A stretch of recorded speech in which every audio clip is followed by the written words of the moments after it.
Hello guys, माय India news या चॅनलवर तुमचं स्वागत आहे. आणि आज आपण ह्या ठिकाणी आलो आहोत न्याय हॉस्पिटल. ह्या ठिकाणी डॉक्टर आणि सिस्टर आणि वर्कर सगळे कर्मचारी न्याय मिळवण्यासाठी उभे आहेत. ते मागणी करत आहेत की आम्हाला न्याय भेटला पाहिजे. तर आपण भेटूया सिस्टरला या ठिकाणी आणि सिस्टरला विचारूया की हा का प्रकार चालू आहे की नाही का त्या मुलीची जी नृशंसपणे हत्या केली गेली, तिचा विविध भागांवर तिच्यावर अत्याचार केले गेले आणि एक नाही तर काही लोकांनी मिळून तिच्यावर जो बलात्कार केला आहे, तर ही अत्यंत देशाच्या दृष्टीने ती लाजिरवाणी आणि खूप घाणेरडी हिंसक होती. आणि ह्याचा निषेध म्हणून मार्डने जो स्ट्राईक पुकारला आहे, संप पुकारला आहे, तर त्या संपासाठी आम्ही सुद्धा सर्व नर्सेसने यांना सपोर्ट केलेला आहे, सहभागी दिलेला दर्शवला आहे. कारण का आमची सुद्धा मुलं आहेत, आमची पण मुलं अशी बाहेरगावी कुठे कुठे असतात, एवढ्याच वयाची मुलं आहेत. आणि आज त्या मुलीवरचा अत्याचार तिच्यावर नाही तर तो आम्हाला असं वाटतं आमच्यावर आहे. म्हणून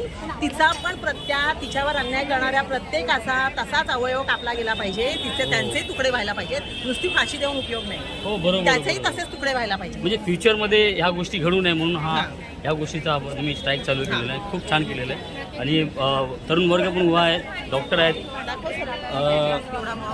मॉब बघा.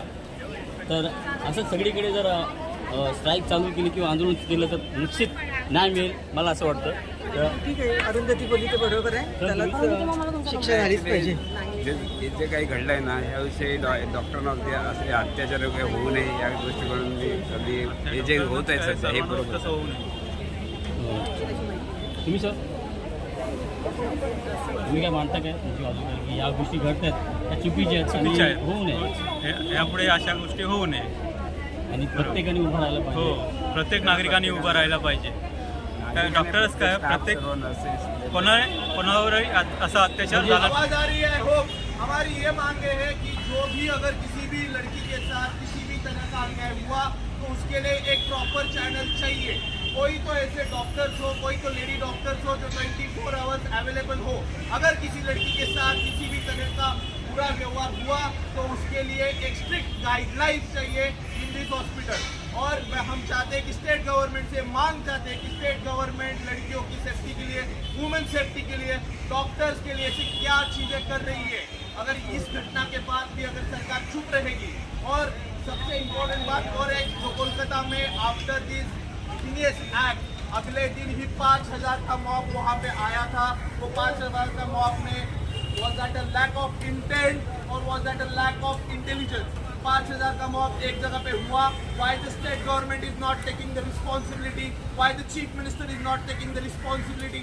And why the accused are not getting arrested? Out of 5,000 people, only 9 people were arrested. This is a shame. This is a shame to the state West Bengal government. We urge.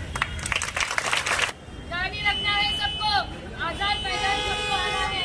आज हम hospital में 24 घंटे यहाँ रहते हैं. हमारी security, हमारी safety, बस यही demand है. और उसके साथ जो भी हुआ उस चीज के लिए हमें जस्टिस चाहिए.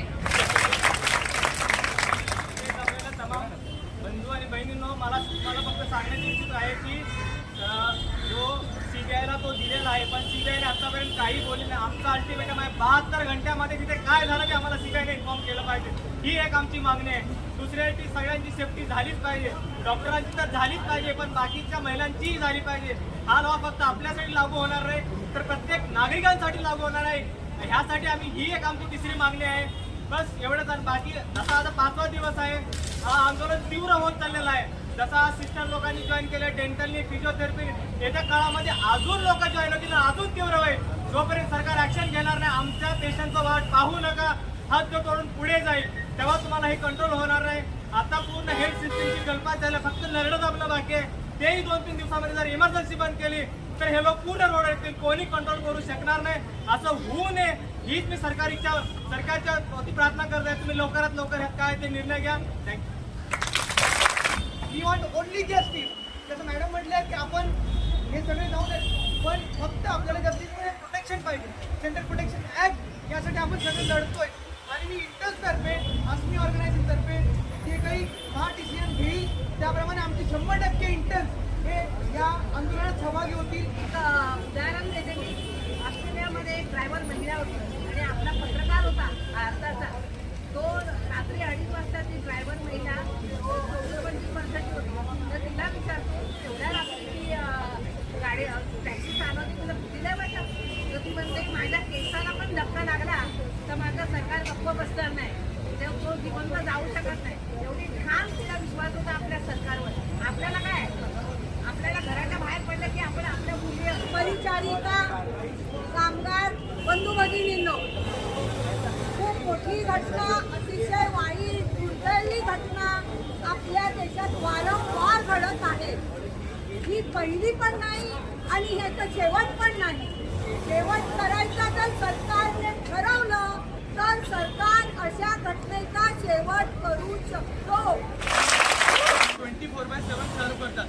तर अशी लाजिरवाणी घटना घडणं ही खूप सगळ्यांना लाजवण्यासारखी गोष्ट आहे आणि त्यापेक्षा पण लाजिरवाणी गोष्ट आहे की आपल्याला या प्रकारे त्याच्यासाठी जस्टिस मागण्याची वेळ येते. उसके पीछे सारे डॉक्टर्स का अभी सपोर्ट है कि उस लड़की के लिए लड़ने के लिए एटलीस्ट देश के हजारों डॉक्टर्स हैं, पर महिलाओं को जासूस भी अत्याचार होता है, लेकिन उसके पीछे ऐसी कोई संगठन नहीं है जो उनको जब तक न्याय नहीं मिलता तब तक चुप नहीं बैठेगी.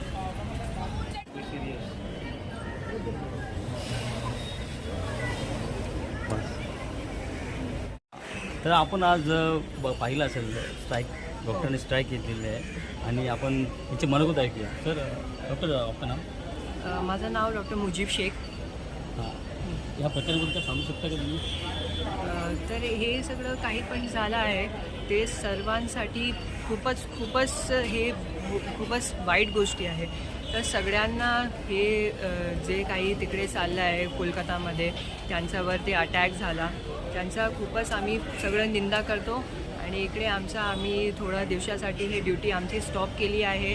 तर त्याच्यासाठी आम्ही लोकांना पण असं रिक्वेस्ट करतो की तुम्ही सगळं आमचा सपोर्ट करा आणि ट्विटरवर इन्स्टावर कुठेतरी तुम्हाला काहीतरी पण सांगायचं आहे तिकडे आवाज घ्या आणि तिकडे शेअर करा.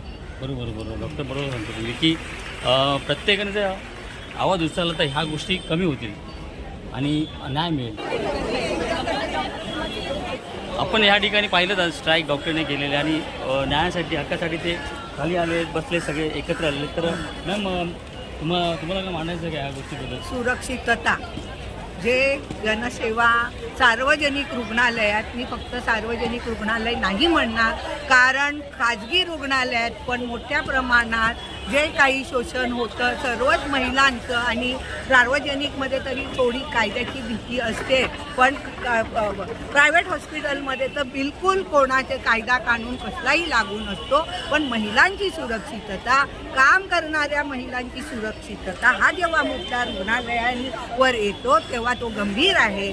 आणि असं देशात एक संस्कृती बनत चाललेली आहे की गुन्हेगारांना म्हणजे शिक्षा होते, कोर्ट कचेरी पण होतात, पण पॅरलवर सोडणं ही एक संस्कृती बनत चालली आहे. कालच राम रहीम, आसाराम बापू, त्याच्या आधी बिल्किस बानो, त्या सगळ्या कैद्यांना सोडून म्हणजे सोडलं, हे गंभीर होत चाललंय आणि ही संस्कृती लोकांच्या समोर जाते. म्हणून भीती नाहीये की आपण काही केलं तर आपण सुटू शकतो, ही एक भीती सरकारी ह्याच्यावरची भीती पाहिजे, प्लॅटफॉर्मवरची लोकांना ती राहिली नाही आणि त्यातून हे गुन्हे पुन्हा घडत आहेत.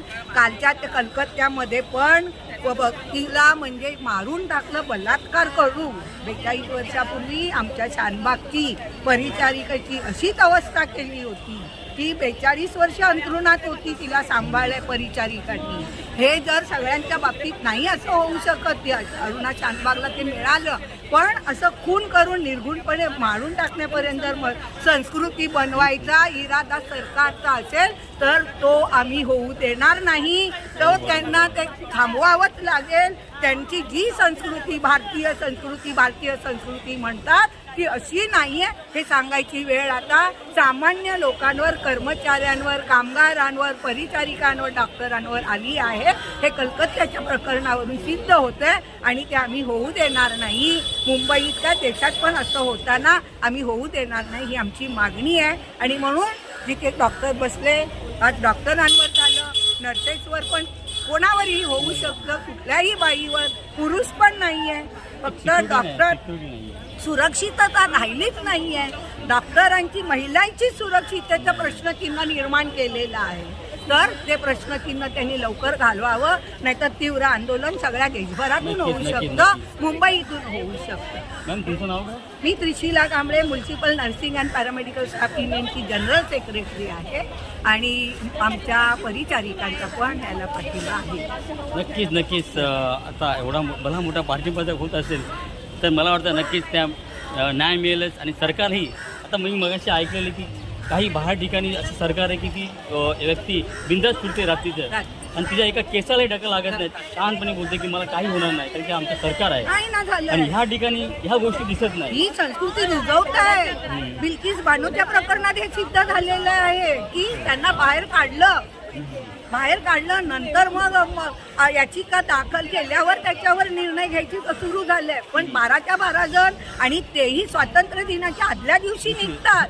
ही संस्कृती, चुकीची संस्कृती सरकारकडून येत आहे, हे आम्हाला मान्य नाही. आणि ही संस्कृती कदापि आम्ही त्यांची यशस्वी होऊ देणार नाही. हे सर्व महिलांच्या वतीने, नर्सिंग अँड पॅरामेडिकलच्या वतीने, मी मुंबई ॲडवाची उपाध्यक्ष, जनवादी महिला संघटनेच्या वतीने मी सांगू शकते की ही संस्कृती आम्हाला मान्य नाही आणि ह्याचा जमेल तेव्हा, जमेल तिथे आम्ही निषेध व्यक्त करत राहणार. नक्कीच मॅम बोलतात. आणि आपणही सामान्य नागरिकही या गोष्टीमध्ये तुम्ही लक्ष द्या आणि ते तुम्हीही उभे राहा, कारण की ही लढाई आमची डॉक्टरांची कुणाची नाही, तर सगळ्यांची आहे. महिला सुरक्षेची. आपण आता पाहिलं असेल की प्रत्येकाचं मनोगत आपण ऐकलं आणि खरंच त्यांच्या भावना दिसून येतात. तर आपण आता सिस्टरला भेटूया. सिस्टर मी सिस्टर पूजा वैद्य, नायर हॉस्पिटलमध्ये गेले 33 वर्ष काम करते. आता जे काही चाललेलं आहे, जे आपण कलकत्त्याचं बघितलं, तर ते खूपच घृणास्पद आणि हॉरिबल कृत्य आहे जे कोणी केलं आहे. आम्ही सुद्धा 22 वर्ष नाईट ड्युट्या केल्या. आता आम्ही स्टेट ड्युटी करतोय, पण still we are not safe. तर प्रशासनाने त्याच्यामध्ये लक्ष घातलं पाहिजे आणि आमच्या सोयीसुविधांकडे लक्ष दिलं पाहिजे. आणि आम्हीच नाही तर इवन शहरातल्या कॉमन महिला ज्या आहेत त्यांना पण संरक्षण देण्यात यावं, ही प्रशासनाला नम्र विनंती. कारण आतापर्यंत जे काही झालं ते सगळं दाबण्याचा प्रकार झालेला आहे. त्याच्यामुळे लोकांमध्ये आणि डॉक्टरांमध्ये, सिस्टरांमध्ये असंतोष वाढला आहे. त्याच्यासाठी कुठे प्रशासनाने हालचाल केली पाहिजे आणि ज्या ठिकाणी ठोस पावलं उचलली गेली पाहिजे. हो, प्रशासनाने, सरकारने पण ह्या ठोस पावलं घेतली पाहिजे, कारण की असे आरोपी जर बिंदास सुटत असतील तर मग हा आरोप वारंवार होत जाणार आणि हा गुन्हा होत असल्यामुळे गुन्हेगारी बिंदास फिरणार. त्याच्यामुळे त्याला आळा बसायला पाहिजे. आम्हाला कामासाठीच अकाउंटेबल धरलं जातं. कोविडमध्ये आलं, चला तुम्ही फ्रंट लाईन वर्कर म्हणून आम्हाला कामासाठी वापरलं गेलं. प्रत्येक वेळेला आम्हाला इमर्जन्सी आहे म्हणून तुम्ही स्ट्राईक करू शकत नाही. सारखं आम्ही कामच करायचं का? We have to work 24 hours आणि आम्हाला काही सोयीसुद्धा मिळणार नाही, काही त्याचा हे मिळणार आहे फायदा म्हणण्यापेक्षा आमच्या साध्या गरजा पूर्ण होण्याचा त्याचा काहीच फायदा नाही आहे आम्ही काम करून. बिकॉज वी आर डिव्हेटेड, आम्ही डिवोट होऊन काम करतोय, त्याच्याबद्दल आम्हाला काहीच हे नाही त्याचा फायदा नको आहे आम्हाला. लाडकी बहिणी योजना अंमलात आणतायत, पण लाडकी बहीणच जर धोक्यात आहे तर त्याचा उपयोगच नाही आहे ना. लाडक्या बहिणीला सिक्युरिटी नाही आहे. कोविडमध्ये फ्रंटल वॉरियर म्हणून आम्हाला मेडिकल प्रोफेशनला पुढे घेतलेले, त्यावेळेला टाळ्या वाजवा, क्लॅप करा, सर्व चाललं होतं. मग आता का आम्हाला नाही आता सरकार गप्प का गप्प आहे? मोदी साहेब कुठे आहे? का नाही त्याच्यावर पाऊल मोदी साहेब का नाही त्याच्यावरती पावलं उचलत आहे? महिलांवर आता डॉक्टरांनी विचारलं की या गोष्टी घडतात या अयोग्य आहेत. 100% काय मानू शकतो? 100% चुकीचं घडतंय. ज्या कोलकात्यामध्ये झालं असं नंतर कधीच नाही व्हायला पाहिजे. त्या डॉक्टरांना पण जस्टिस मिळायला पाहिजे, न्याय मिळायला पाहिजे, ते जरुरी आहे. आणि त्याचप्रकारे सेंट्रल प्रोटेक्शन ॲक्ट जो आहे तो त्याची अंमलबजावणी झाली पाहिजे. आणि अशी तशी नाही, ती खूप कठोर रूल्स असले पाहिजे यासाठी. जे असं ढिलवणी हरकत करणार आहे त्याचा विचार केला पाहिजे नक्की करण्याच्या अगोदर.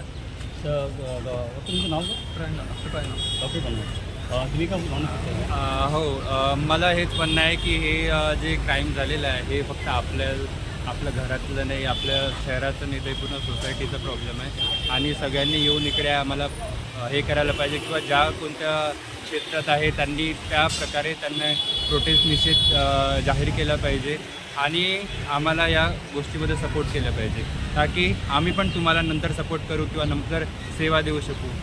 नाही, बरोबर. आज हा मी सांगतो तसं तर प्रत्येकजण म्हणजे एक डॉक्टर किंवा सिस्टर नाही तर सामान्य नागरिक ही जागा झालेला आहे आणि तोही आज मागणी करतो न्यायाची. तर सरकारकडून आम्हाला हीच अपेक्षा आहे की या गोष्टीचा विचार करून व्यक्तीला न्याय द्या.